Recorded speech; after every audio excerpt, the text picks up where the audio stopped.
Salam sejahtera Bapak Ibu serta saudara-saudari semua. Untuk memulai renungan tentang firman Tuhan ini, mari kita bersatu di dalam doa. Tuhan Allah Bapa di sorga yang melebihi segala akal, hati, dan pikiran kami umat manusia, berfirmanlah kepada kami sebab kami bersedia untuk mendengar, dan atas pertolongan Roh Kudus mampukan kami agar boleh melaksanakan firman-Mu itu dalam hidup kami setiap hari. Di dalam nama Tuhan Yesus kami berdoa. Amin. Sebagai nas renungan firman Tuhan pada hari ini diambil dari Wahyu 20 ayat 15 yang berbunyi, dan setiap orang yang tidak ditemukan namanya tertulis di dalam kitab kehidupan itu, ia dilemparkan ke dalam lautan api itu. Dari nas renungan kita adalah nama yang tidak tertulis dalam kitab kehidupan akan dilemparkan ke lautan api.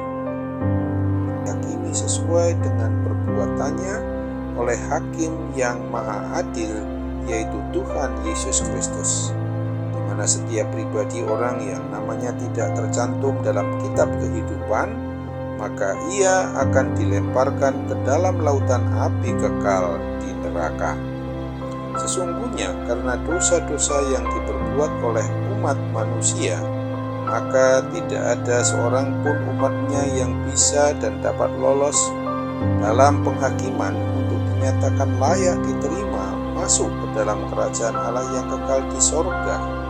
Apabila demikian kenyataannya, lalu siapa yang namanya bisa dan dapat tercantum dalam kitab kehidupan itu? Sesungguhnya hanya karena kasih Tuhan Allah Bapa yang Maha Besar kepada kita umat manusia, di mana Dia telah menyerahkan putranya yang tunggal untuk menjadi korban penebusan bagi kita, rela mati menggantikan kita di atas kayu salib di bukit Golgota itulah, maka barang siapa yang percaya kepadanya tidak akan binasa tetapi beroleh kehidupan yang kekal di sorga. Demikian pula firman Tuhan menegaskan seperti yang dituliskan di dalam Efesus pasal 2 ayat 8 dan 9, apabila kita setiap pribadi orang yang beriman percaya kepada Kristus akan diselamatkan, itu bukan karena hasil dari perbuatan kita, tetapi hanya karena pemberian atau anugerah dari Tuhan Allah Bapa kita yang percaya dan mau hidup di dalam dan melalui iman percaya kita kepada Kristus itu sajalah yang dilayakkan. Renungan tentang firman Tuhan pada hari ini mau mengingatkan dan mengajak kita untuk melihat dengan mata iman percaya kita umatnya kelak, apakah nama kita ini sudah dicantumkan di dalam kitab kehidupan atau belum. Untuk itu, marilah kita yang masih diberi kesempatan untuk menikmati hidup di dunia ini, maka wajib bagi kita untuk memeriksa diri kita sendiri, apakah diri kita ini masing-masing sudah masuk ke dalam kelompok atau kumpulan yang dikategorikan bagaikan domba atau masuk kelompok atau kumpulan kambing. Ingatlah apa yang dituliskan dalam Matius 25 ayat 32-33 ini.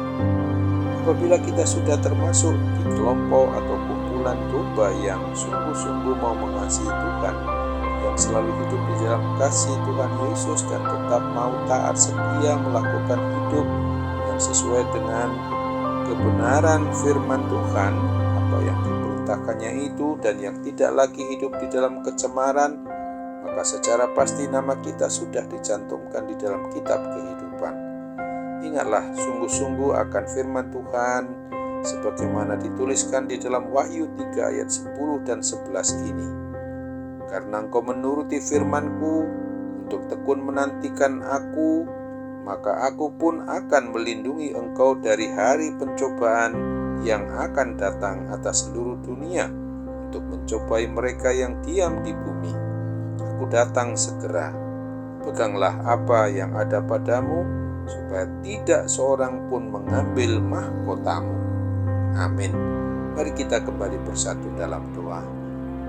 Terima kasih ya Bapa di surga untuk firman Tuhan yang boleh berkumandang di hati kami saat ini, yang tidak dapat kami hanya dengarkan tetapi boleh kami hayati sampai ke relung hati kami yang paling dalam.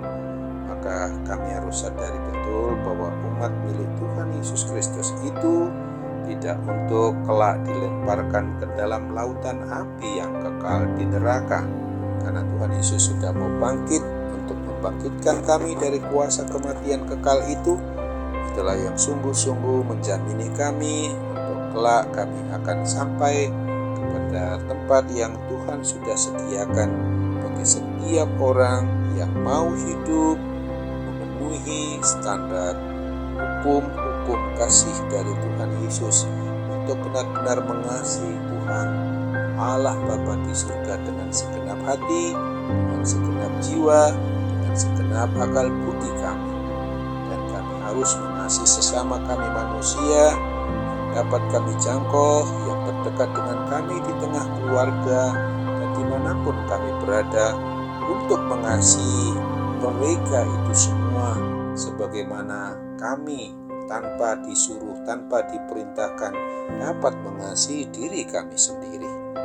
Bapa yang maha baik, terima kasih untuk firman-Mu ini, dan tolong kami untuk sungguh-sungguh tidak hanya dapat membaca, mendengarkan firman-Mu itu dan sekaligus menghayatinya dan melaksanakannya di dalam hidup kami sehari-hari.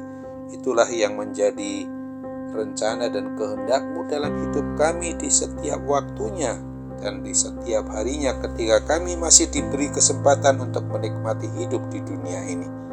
Tolonglah kami ya Bapa, supaya kami sungguh-sungguh boleh mengerti akan firman Tuhan itu, dan yang menjadi pedoman di dalam kehidupan kami dimanapun kami berada, di rumah, di luar rumah, semuanya harus berpadanan dengan hidup yang sesuai dengan kebenaran firman-Mu itu. Hanya dalam nama Tuhan Yesus kami memohon, jadilah kehendak-Mu. Amin.